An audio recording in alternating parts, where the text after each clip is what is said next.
As of today, Toyota UK will sell you one of these, and they'll sell you one of these Hiluxes. But Toyota UK, well, they won't sell you any of these. And if you watched a video we did a while ago on all the brand new but old looking Land Cruisers that are available in the world, this video features a whole new raft of brand new old looking Land Cruisers that are available through these guys, Rowlands and Horden Automotive Solutions here in Kent. So this video features me doing a lot of crash course homework on all the different derivatives of Land Cruisers and why these are cars that defy residuals and can tow more than any other car, I think, in existence in the UK. Watch on. I'm Jonny Smith. Welcome to the Late Break Show. I feel like king of the road. It kind of feels illegal, really. And that, we think, is legit train weight. Oh my gosh, mate, I'm being like followed by a Trolls bike and a bag of sand and some bloody great Japanese Range Rover thing.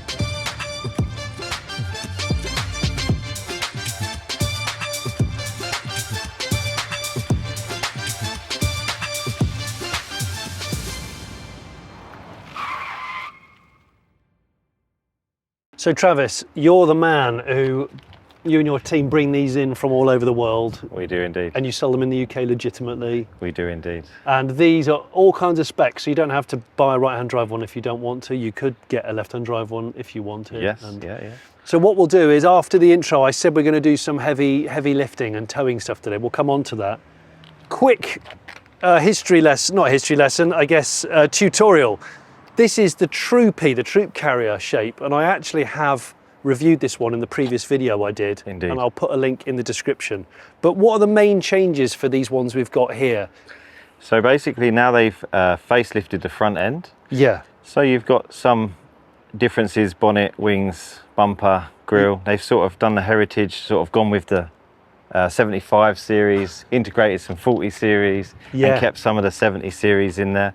And they sort of just used all the models into the new. I like it. What's weird is it's facelifted, but it actually looks older, like more retro than the one they facelifted. At first I wasn't so sure, but now I'm really starting to like it. I love it. And obviously now the engines, the V8s has cut production. Yeah. So there's still some for sale available. Every now and again one pops up, but they are not out of production. They've ended production. So what have we got under here now? This is, instead of being a VDJ78, this is a GDJ78, and this has a 2.8 diesel engine, similar to what they use in the Prado, the 250 and the Hiluxes. Yeah. Slightly different injectors. This one's a manual, 5-speed. I saw that. Yeah. So you don't have to do 5th gear upgrade anymore like you did on the V8s. Now the gearing's up to scratch for motorways. They're actually quieter, more comfortable. Yeah. Power is phenomenal. Because that was the worry. I watched a lot of Australian YouTubers. We was all worried things. when they said they were putting a 4-cylinder in there. We was thinking, oh, is the market going to crash? But you know what? They nailed it, and we're quite shocked. Are you? So the Japanese gurus did their thing, and they really did put it through. So we're quite impressed so far. So okay, that's the Troop Carrier 2.8. That's the main news with its facelifted, but even more retro than before front. This is the double cab. This is a double cab, which we'll come back to shortly. Okay.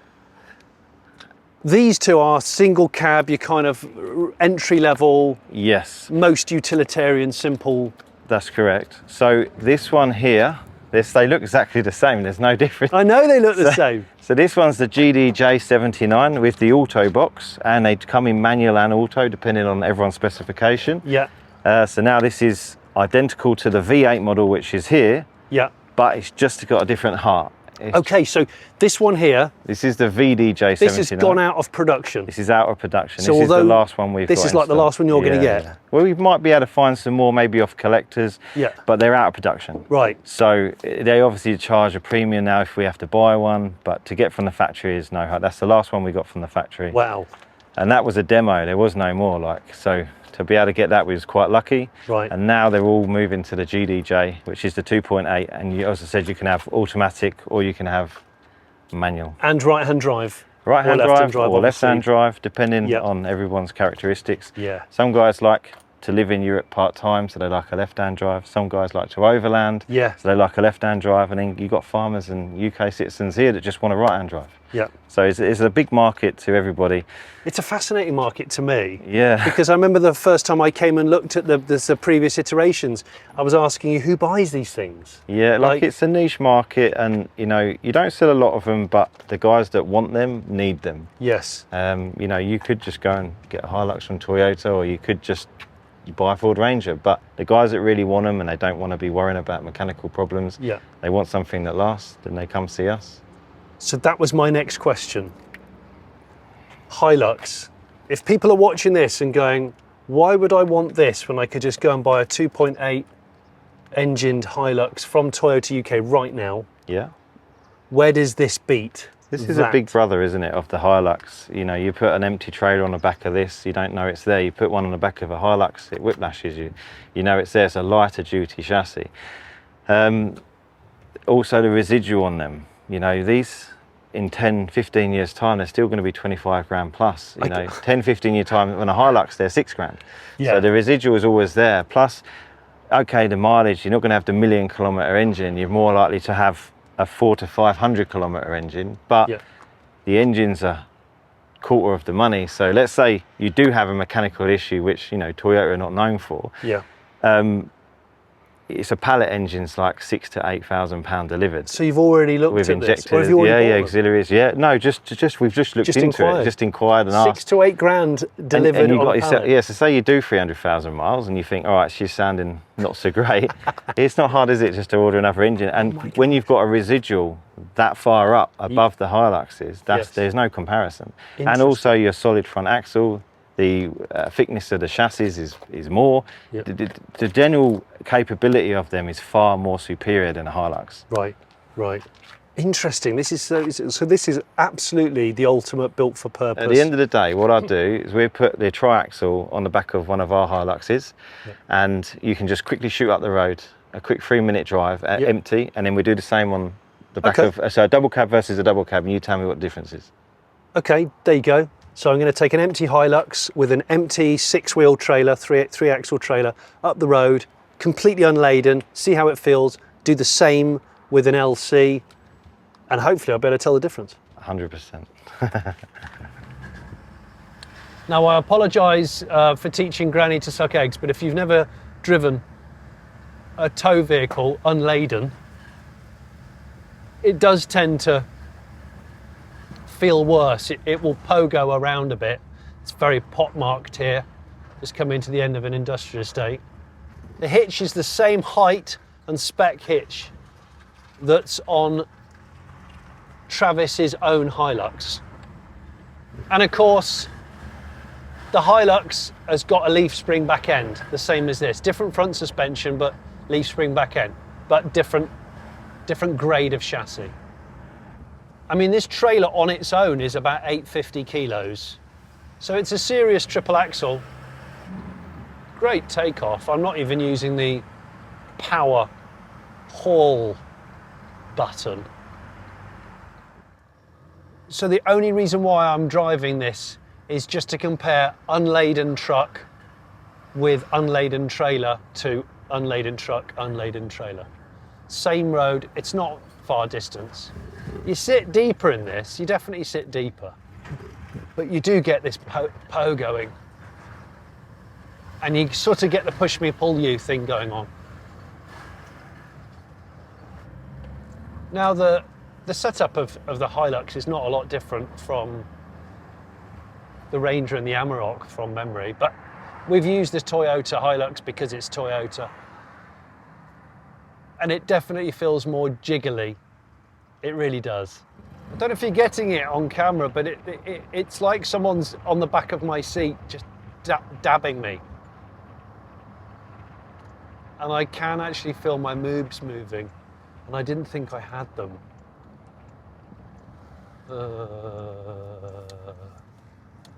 Moobs. It is a bit jiggly. There's like a lower, almost like a low frequency reverberation. Like I got a 12-inch sub under my seat actually.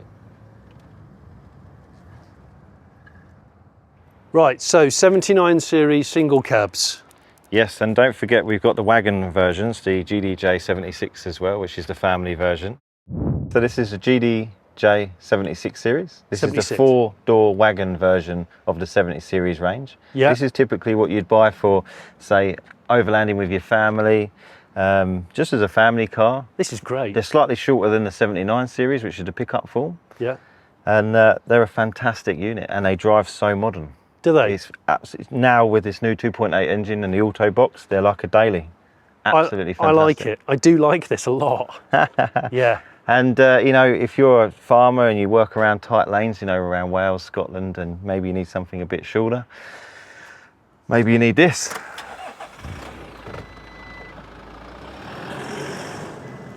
Ah, the short wheelbase Sport, like an Audi Quattro Sport. So, right, so the 2-door shorty one, you can still get these. Yeah, so these are only available in left-hand drive. Right.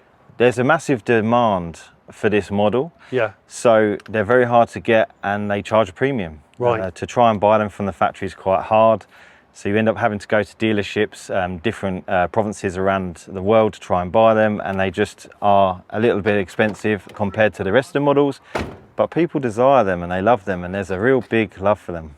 Got bloody quarter lights. Yes. Chrome catch quarter lights on a brand new car. And they work really well. Like, you know, you don't want to run that aircon all the time. You might just want to cap it open. And you got your rear. If you've got your dog in the back, you can stick your dog in the back. You can slide the windows. So you've got the traditional sliding windows. Yeah, yeah. For your passenger and anyone. So this is one of the most expensive ones. Yeah, for the left-hand drive models. Yeah, or if you just want to be ultra quirky. Yeah, yeah. And then now you've got the auto box, and they also come in diesel and petrol with the auto box. So this is a GDJ71. So this is a 2.8 diesel, which is super rare. They really are a magical thing. They're very quick, quirky, tight round corners. It's this mad mashup of like 80s, 90s 4x4s that I grew up with, but brand new with some tech and infotainment of sorts. It's even got a little fridge in the centre. It's crazy. And then we've just had to fabricate our own tow bar because they don't make tow bars for them. It's awesome. With sliding receiver hitch, so you can remove it and not drag her on the floor if you're off-roading. Right. You've even got space for a little dog. tiny door. Yeah. And the one thing that they've kept, which I really love, in every single model from the late 80s, is they've kept the windscreen washer inside there. Is that in there? Yeah. Which is awesome. It is strange how it's just kept going. And like I remember this from last time. Actual old-fashioned window rubbers. That's it. With chrome inserts. This is it. So no bonded in glass. Nope. No, I love it. And then we've got here GDJ 2.8 Auto 79 series, the double cab form, but this is actually not registered as a pickup, so it doesn't fall into benefit in kind. So actually it's registered totally different. So the vehicle is actually classified as a drop side chassis cab, and it doesn't comply under the benefit in kind rule. So you can still roll around in this and claim, obviously you'll get your VAT back, but you don't get charged the heavy duty tax, which can in upwards of £6,000 a year. Okay, so all the pickups we have now are getting posher and posher, these double cabs. Correct, yeah. So this is still a full double cab. Yeah, we worked with the DVSA just to try and find all the ways and accountants as well, and just ask what needs to be provided, what needs to be stated on the logbooks, what needs to be here, there and that. And then we found a loophole that allowed us to get these registered. So this is not a standard back. You've removed the original back tray back. Yeah, so we bring these in from South Africa. This is a company we work closely with. It's called Alublack, and they're a 1.8 by 1.8 drop-sided unit. You've got plenty of storage. You've got to put all your tools and straps. You've got rear drawer as well. I'm just admiring the welding. Yeah, it's lovely. Yeah. Yeah. So you've got a full rear drawer as well, which it's watertight. You can chuck all your gear in there. And also, no one knows it's there, so you put your Milwaukee stuff in there, and no one really knows it's actually a drawer. Yeah, I hadn't even noticed. That's ace. And then you've got storage on this side as well. You've got jazzy-looking lights. They've done a real good job. The designing, a guy called Carlos designs the rear Alublack trays, and he's such a phenomenal guy. And the company owner of Alublack is Jury, and we work in partnership with him to ship worldwide. So we supply these to England and Europe, and we've now been bringing them in for the Hiluxes, Ford Rangers, Amaroks, and the 79 series. And so this is a loophole in some ways. It's a loophole which for now works, and you know what, until, you know, because the government's always trying to create ways to take people's money, so this may work for a couple of years, the same as the pickups did, yeah. And then obviously the rules can change, but right now the rules apply, and if guys don't want to pay benefit in kind, come see us. We can register them under what they need to be categorised on the logbook. So I'm just going back in through my book. Single cab is a 79 series and the double cab is a 79 series. The troop carrier is a 78 series and the 4-door station wagon and the little 2-door shorty, they're 76s? 76 series for the 4-door and 71 series for the 3-door. No, 2-door with the 2 barn doors at the back. Just writing that down, 71 series 2-door. Great. Question is, Travis, let's talk heavy lifting. There's going to be a lot of heavy lifting in this video. That's almost the attraction of those single cabs there. Yeah, so they can... the heavy duty towing, tugging ability. Yeah, so they're capable of like up in the 1300 kg mark. In this bit? On the single cabs, and then these are around the 1100 mark. So we're going to test that today. And we're going to load you up, and then we're going to go into the weighbridge, and we're not only going to weigh the whole vehicle, we're going to weigh the rear axle, because if you get pulled over by the DVSA, they will weigh you axle by axle. I'm learning hitch weight, trailer weight, axle weight, nose weight. Yes, correct. That's a lot of weights. So basically, we've just for now, the ton bag, which we've weighed at 880 kg, we chuck that on the back. That leaves roughly around 200 kg for us to consistently, but first things first, let's load that up. You go out and compare it to having a run empty. Yeah. And then you let us know what it feels, and then we just keep loading up. All right. And then what we do is we take some weight off just before we put the trailer on, and then we put you up to the 7,000 train weight, and then you can go out and see what she's like. 7 tons train weight.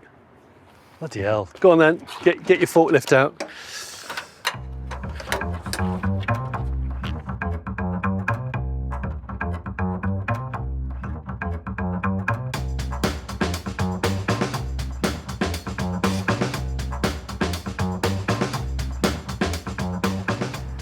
So I think all the things that people have criticised the Land Cruiser 250 series for, which is that it's an expensive car with a quite a raw engine, this engine, to me seems to be kind of lost really on this particular 79 series Land Cruiser. And the reason for that is because you're driving a car that everywhere you look feels pleasantly old-fashioned but brand new, but not like old-fashioned to the point where it feels like you wouldn't want to do a long journey, or uncomfortable, irritating, unsafe, anything like that.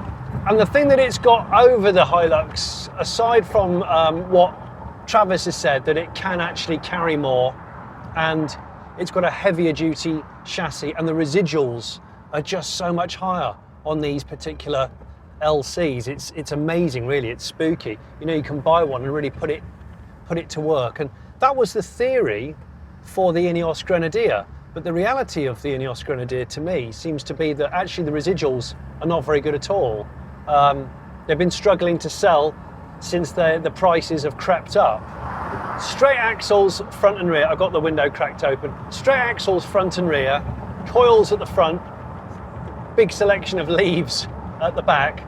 Because I'm in the double cab, I've got that shorter bed, but with the 880 1-ton bag on the back, I've actually still got, according to the scales, I've still got 200 kgs left to load onto that back axle, right?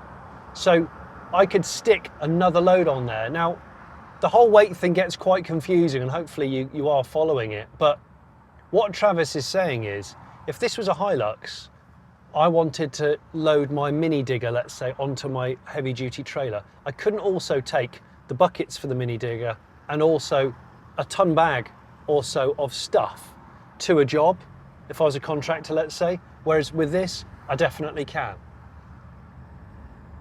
this is a proven vehicle on a pretty much another level to the Hilux. There's no doubt that a lot of modern pickups have become quite soft and centered more around luxury than utility. And this just goes, nah, this is no shit given. Pure utility. Yes, 6-speed auto. I'm actually really liking the engine and gearbox, but the fact it's got electric windows, even though I think you can order it with manual windows, you can certainly order the Troopy version. But I've got a couple of buttons down here. This one here, diff locks that are on an actual twist button, and I can lock the front axle and the rear axle, which I don't think you can do on the current Hilux. And then down here, I've got hill descent control, which is not that special, but next to it is a button that says Power Haul. And I thought, what the hell is Power Haul? Well, it's the 79 Series Toyota's idea of sport mode. And if you press Power Haul button, it flashes up on the dash, and it holds the gears on the auto box. And it means that you can properly get a lick on, and it really does pull pretty hard. And then that there, second start, that means it doesn't use first gear on the auto box. It pulls away in second if you've got, I guess, lighter loads. Really, really thin pillars, so visibility is fantastic. And these gigantic, chunky, like Lego Duplo mirrors. And the bonnet's got such a big step in it. You can see the ends of the bonnet. The whole visibility thing is just fabulous on this.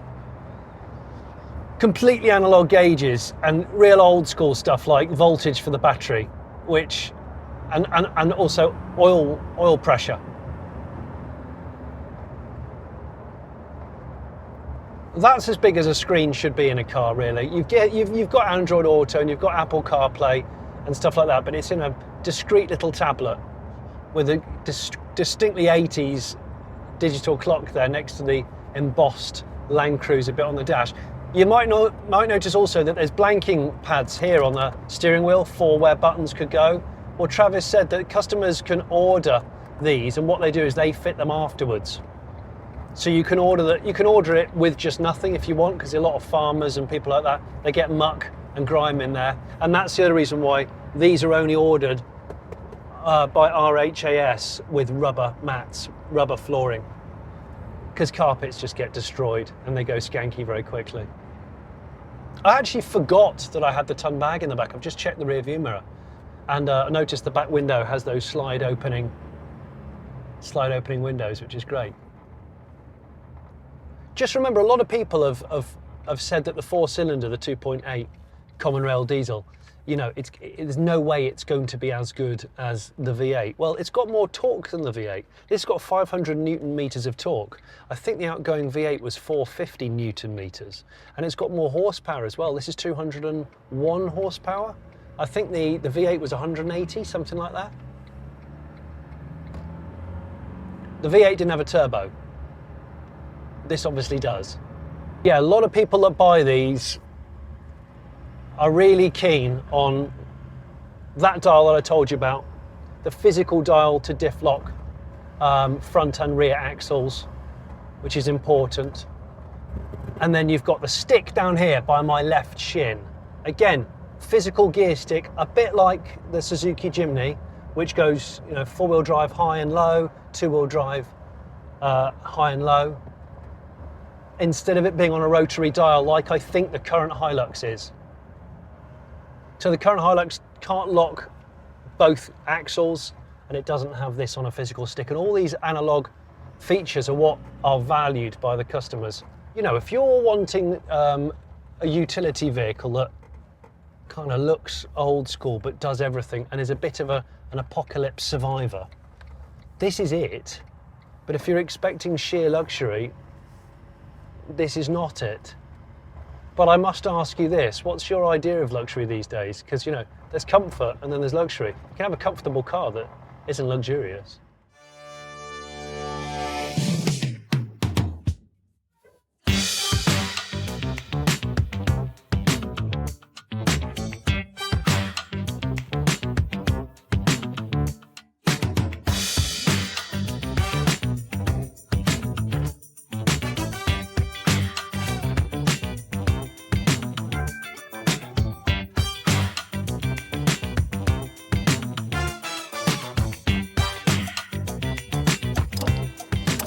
Right, eagle-eye viewers will notice that we're strapping one bike on and there isn't the other bike on. It's gone. And the reason for that is because as part of our experiment, that was sort of maxed out the bed weight that we could carry with this Land Cruiser.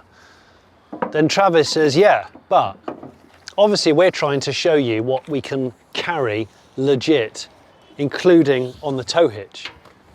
And that's when you come in, Travis, and explain this thing to me about nose weight. Is it nose weight? Yeah, so if you've got rear axle weight, yeah, but then you can load up if you're not towing, that's fine. But if you're going to put a trailer on, everyone forgets about hitch weight. Right. So I've measured the hitch weight on the trailer with it loaded. We're pretty nearly maxed. Okay. And we have just shy of 100 kg hitch weight. And the bike that we just removed was 104 kg. Right. So we give or take, we're pushing the borderlines, but we're on the max of the 7,000 train weight by the time we hitch up that trailer in a sec. Okay. There's something we're going to put on the trailer which will explain the kind of weight that this can pull. Right, okay, we said we were going to add something else. The something else is this, a Brian James triple axle trailer with on top of it, I'm not going to say the icing on the cake because it's bigger than the actual cake. This is a 300 series Toyota Land Cruiser. So this is like the luxurious end of the Land Cruiser family. And this is almost like a Range Rover rival. There'll be a future episode involving one of these on the Late Break Show, but in the meantime, let's just do this. So we're hooking up, we're hooking up the 79 series Land Cruiser. We're hooking up that, and that we think is legit train weight for this car, right? So we've got a ton bag, which is 880 kilos in reality. We've got a trials bike ratcheted down. We've got the trailer, I'll put the weights of these on the screen. And then we've got the 300 series LC, which is a big thing. And hitch weight on the back of the axle weight as well. And the hitch weight on the back of the axle. So, and of course you're going to have an occupant or two inside there. So we'll put on screen what that actually equated to on the weighbridge. How amazing is that though? And we can legit now take this out on the road, and that's what's phenomenal about the 79 series. It doesn't even look that big, but yet this thing is such a workhorse. It has such a huge heavy duty chassis that we can go on British roads like that. This thing's earning its living now. With the 300 series on the back, goodness me. The triple axle Brian James. Do you know what? It doesn't feel like you're sort of like trying to wheelie the front. It feels just fine actually. Bit of traffic because it's rush hour. Now the reason why we haven't plastered prices and talked pricing relentlessly on this video is because currencies and exchange rates change on a daily basis, of course. And these are all imported from different countries. A lot from Japan, some from Africa, some from Australia. And so therefore, the fluctuation in pricing has been pretty prevalent over the last 12 months. But as it sits right now, this double cab in this spec is something like 65,000 quid.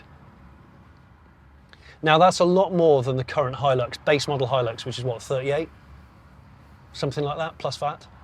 But you must take into account, I think these are the important things, what this thing is towing right now, if you value that. Two, if you value residuals, and the residuals on these Land Cruisers, it's just bonkers, it's almost like gold. I mean, really, to be truly accurate, the thing on the back shouldn't be a Land Cruiser at all. It should be a Range Rover, or a Land Rover that's, you know, shat itself, quelle surprise. Right, let's press on. Of course, legally we can only do 60, and that's absolutely fine by me. I feel like king of the road. It kind of feels a bit wrong, but it's doing it. It's absolutely doing it. Don't get me wrong, I know that I'm towing now. We are at the max that this thing can legally pull and carry. It is doing its best sort of strongman act. For me, being able to do this on a vehicle which is so useful, but also I think great looking, because it harks back to the era of peak 4x4. And although it's got some tech in it, it's not trying to be anything other than just damn useful. Everyone's obsessed with luxury now. You know, the Hilux just looks a bit too curvy and it's trying to be a bit special. The Amaroks and the Rangers of the world, don't get me wrong, there's some great ones, but they're trying to be something that they're not quite. 20 years ago, if you'd said to me, you're going to be able to buy a pickup with 4 cylinders that can tow this kind of weight and not feel like it's going to like blow up in a matter of weeks, I would have just said, nah. And yet here we are. More torque than the V8. This feels just fine, honestly. I mean, it's long, very long, and I wouldn't want to drive it in a crosswind. Towing's one of those dark arts. You've got to just kind of embrace it and not panic under any circumstances. I've watched with interest a lot of different review videos on the Land Cruiser 250 series, the thing that you can get in the UK with this engine. And I've watched a lot of off-road reviews of various Land Cruisers, mostly by Australian overlanding people. I don't really do overlanding and that sort of thing on this channel, although I'd love to at some point. But I'm astonished at what this thing is capable of.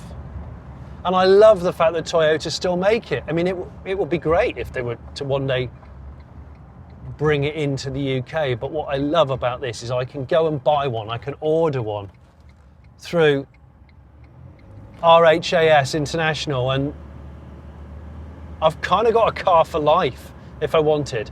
Think back to the old days, like my parents' kind of era. If they were able to buy a new car, they would buy it and they would sometimes own it for 15, 20 years. That's sort of what you should do with a car like this.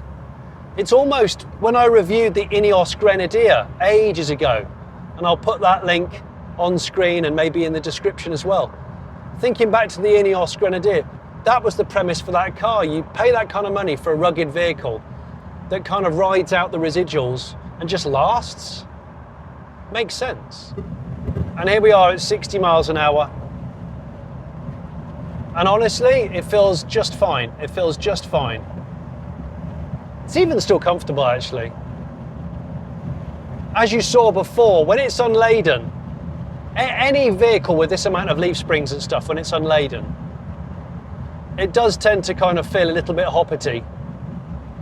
But this feels smoother and more planted to the road than the Hilux. Oh my gosh, mate, I'm being like followed by a trolls bike and a bag of sand and some bloody great, like Japanese Range Rover thing. So there it is. On the face of it, a pretty spendy work truck, but then on the other hand, a fail-safe workhorse that defies economics of most cars, vans and trucks. Just remember, all new cars now are expensive, and many are overly complex. They go wrong, and they annoy you with nannying features.